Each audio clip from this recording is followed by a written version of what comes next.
Hey there, nerd fighters. Welcome back to another deep dive into a topic that's as complex as it is controversial. Today we're diving deep into a topic that's got more twists and turns than a Shakespearean tragedy: water fluoridation. This is a subject that has sparked intense debates, scientific studies, and even community protests. It's a debate that's been raging for decades, pitting public health advocates against those concerned about government overreach and potential health risks. The arguments are passionate and the stakes are high. On one side, we've got folks who see fluoride as a superhero, protecting our pearly whites from the evil forces of tooth decay.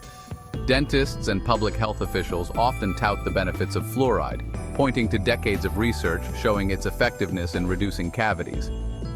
On the other side, we've got people who view it as a villain, potentially harming our bodies with its chemical presence. These concerns aren't just about dental health. They extend to potential links to other health issues, including bone problems and neurological effects. This isn't just some abstract philosophical debate either. It's a real-world issue with tangible consequences, affecting the daily lives of millions of people.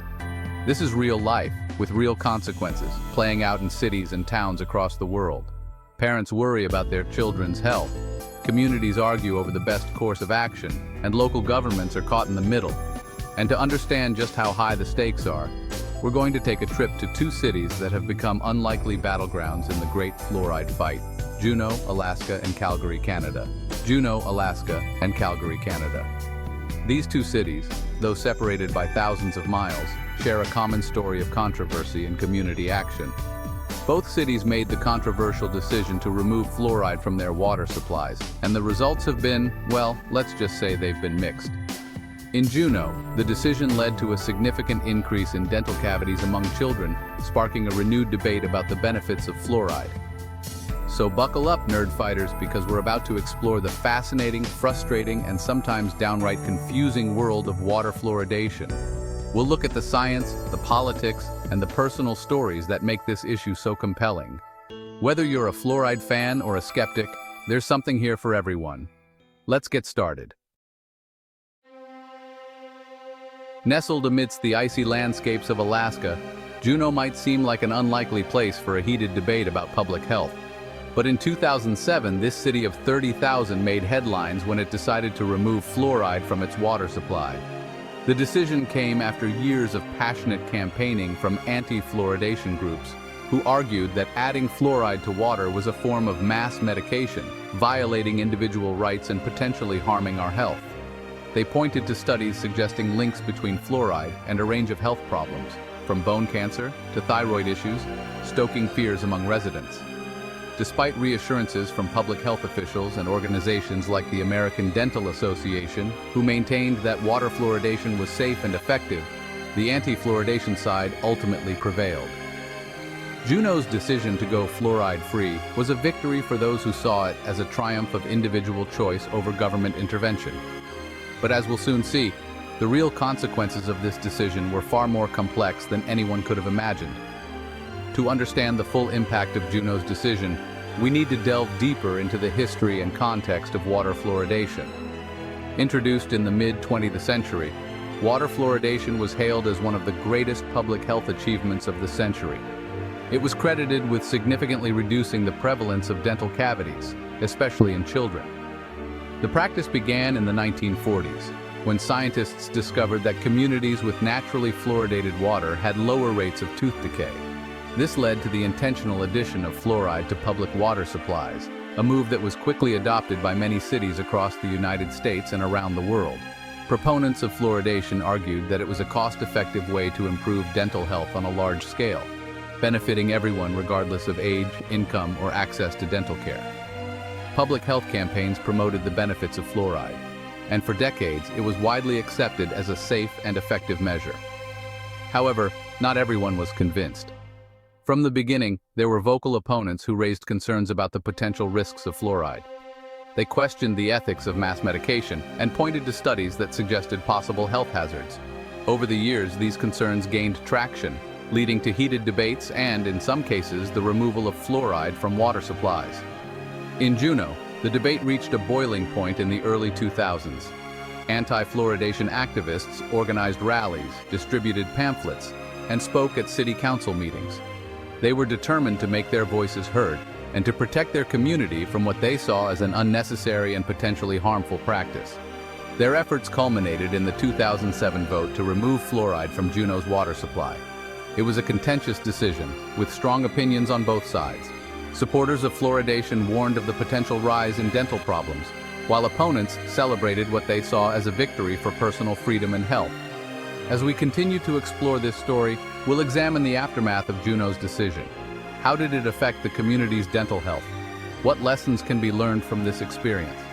Join us as we take a closer look at the complex and often controversial world of water fluoridation. Across the border in Canada, the bustling city of Calgary was also grappling with the fluoride dilemma. This issue, which had been simmering under the surface for years, was now coming to a boil, capturing the attention of residents and officials alike. For decades, Calgary had been adding fluoride to its water, a practice supported by public health authorities as a key factor in the city's relatively low rates of tooth decay. The addition of fluoride was seen as a simple yet effective measure to promote dental health, especially among children who are most vulnerable to cavities. But in the early 2010s, a perfect storm of factors began to shift public opinion against fluoridation. The debate was no longer confined to scientific circles. It had spilled into the public arena, becoming a hot topic at community meetings and city council sessions. Concerns about potential health risks, fueled by online misinformation and the growing anti-establishment sentiment, gained traction among Calgary residents. Social media platforms became battlegrounds where both sides of the argument clashed, each presenting their own set of facts and figures. Adding fuel to the fire was the fact that Calgary's water, naturally rich in fluoride from its source in the Rocky Mountains, already contained levels considered optimal for dental health. This natural occurrence led many to question the necessity of adding even more fluoride, further bolstering the anti-fluoridation camp's arguments.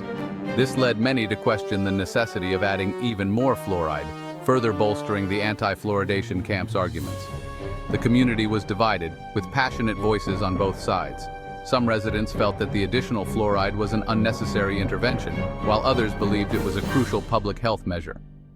In 2011, after years of debate and a highly contested plebiscite, Calgary's City Council voted to remove fluoride from the city's water supply.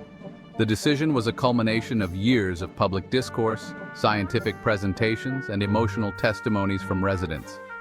The decision, hailed as a victory for personal freedom and informed consent by anti-fluoridation advocates, set the stage for what some experts predicted would be a significant decline in dental health, particularly among children. Dentists and public health officials warned that the removal of fluoride could lead to an increase in cavities and other dental issues, especially in low-income communities where access to dental care is limited. The history of fluoridation in Calgary dates back to the mid-20th century when the practice was first introduced as a groundbreaking public health initiative. Over the years, it had become a standard part of the city's water treatment process, credited with improving dental health across generations. Despite the controversy, many health professionals continued to advocate for the benefits of fluoride, emphasizing its role in preventing tooth decay and promoting overall oral health. Community health programs and dental clinics worked tirelessly to educate the public about the importance of maintaining good dental hygiene, especially in the absence of fluoridated water. The debate over fluoride in Calgary's water supply was more than just a local issue. It reflected a broader trend of skepticism towards public health measures and scientific recommendations. As the city moved forward, the conversation around fluoride continued to evolve, with new research and changing public attitudes shaping the future of dental health policy in Calgary.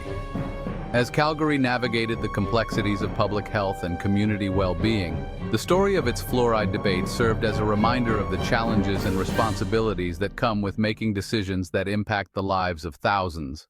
The wave of doubt that swept through the city was a testament to the power of public opinion and the ongoing quest for balance between science and personal choice.